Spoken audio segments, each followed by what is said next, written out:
एक जादुई वन में लीला नाम की एक नटखट परी फूलों के बीच खेल रही थी। उसकी नज़र एक दुर्लभ रहस्यमय फुसफुसाते क्रिस्टल पर पड़ी जो धीमी गति से चमक रहा था। अपनी शरारती स्वभाव के चलते लीला ने अपने जादुई धूल के थैले को निकाला। उसने क्रिस्टल पर थोड़ी सी जादुई धूल छिड़की। एक छोटी सी चिंगारी उठी। क्रिस्टल तीव्रता से चमकने और गूंजने लगा, धूल को सोखते हुए। ऊर्जा की एक लहर क्रिस्टल से फैल गई।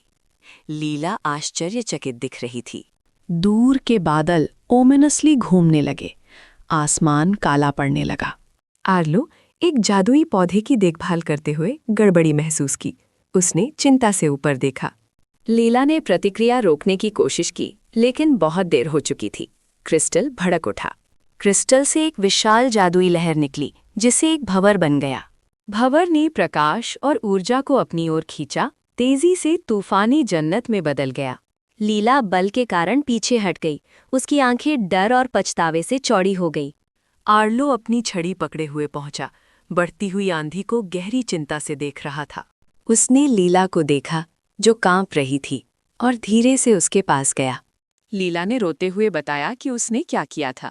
आर्लो ने तूफानी जन्नत की गंभीरता समझाई। ये जादू पर पनपता है और उनकी दुनिया को खा जाएगा।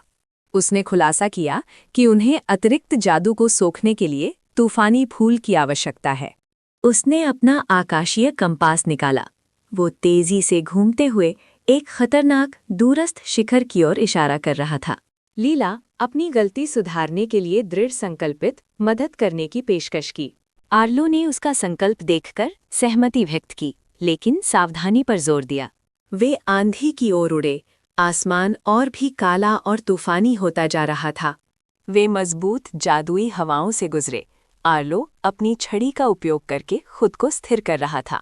उन्हें तूफान में खिंची हुई जादुई मलबा का सामना करना पड़ा। लीला अपनी फुर्ती का उपयोग करके चकमा देती थी, जबकि आर्लो अपनी छड़ी से एक ढाल बनाता था।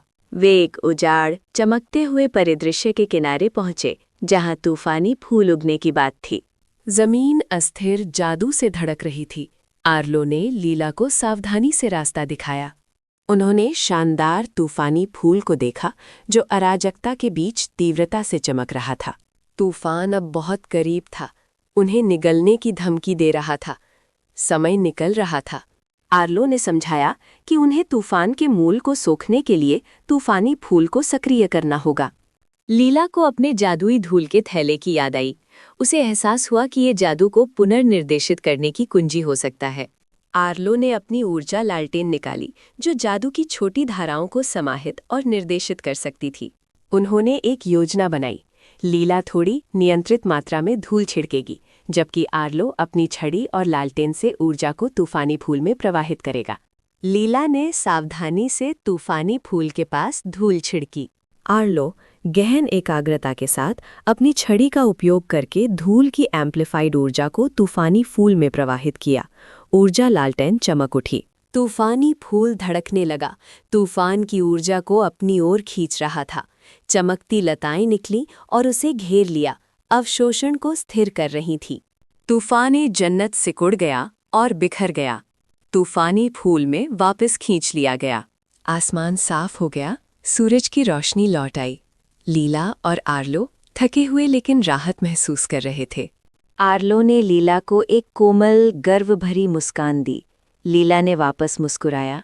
उसकी आंखों में एक नई समझ थी। वे एक शांत, बहाल परी उद्यान में लौट आए। लीला के पंख नरम रोशनी में चमक रहे थे।